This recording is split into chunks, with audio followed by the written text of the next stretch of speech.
Hi everyone, my name's Shannon Zakola, and the web tool that I chose this week to use was Nearpod. So I'm going to actually walk you through one of the Nearpod lessons that I created on nonfiction text features so I can show you some of the interactive tools that I used. So I'm going to choose the preview mode first to show you the slides that I have. This is the opening slide, and then we will go through, and I'll switch to live participation at some point here so you can see how I incorporate the whiteboard into my lesson. So this is a brain pop. This is the second, I put a video in for the second slide where I also added questions that they would have to answer, and their answers will come up on my screen. So what are the parts of a nonfiction book? And this one asks, what is nonfiction text? So then just some more informative slides for them to see. My first interactive text feature here is match the text feature to its definition, where they'll have to match the words to the definition.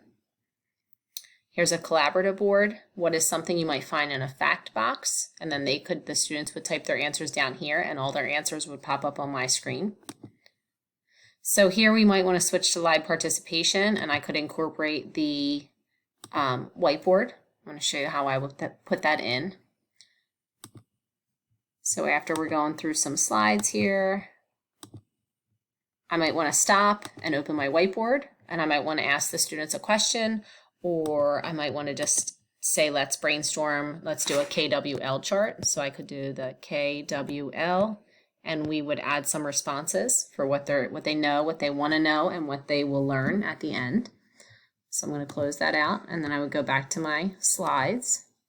So this is my interactive match the text feature.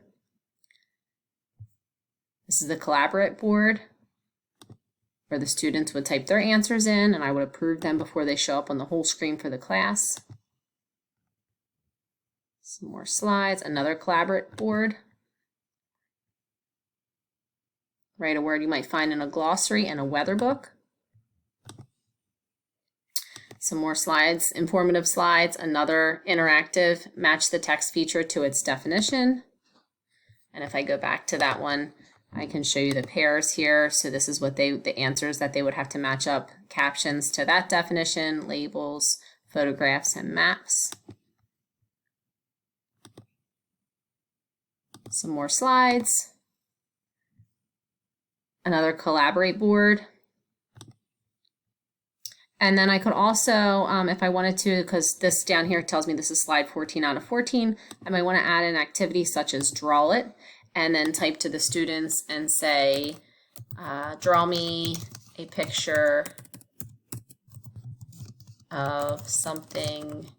How about draw me a picture of a non-fiction book? And then I would share that, and then that would give them the opportunity to draw a picture of a nonfiction book to close out the lesson, and it would come up on a screen that all the students could see. So, yep, and that's where that would come up there, that everybody could see the pictures that they were drawing of nonfiction books, which was part of what we just learned about. Thank you so much.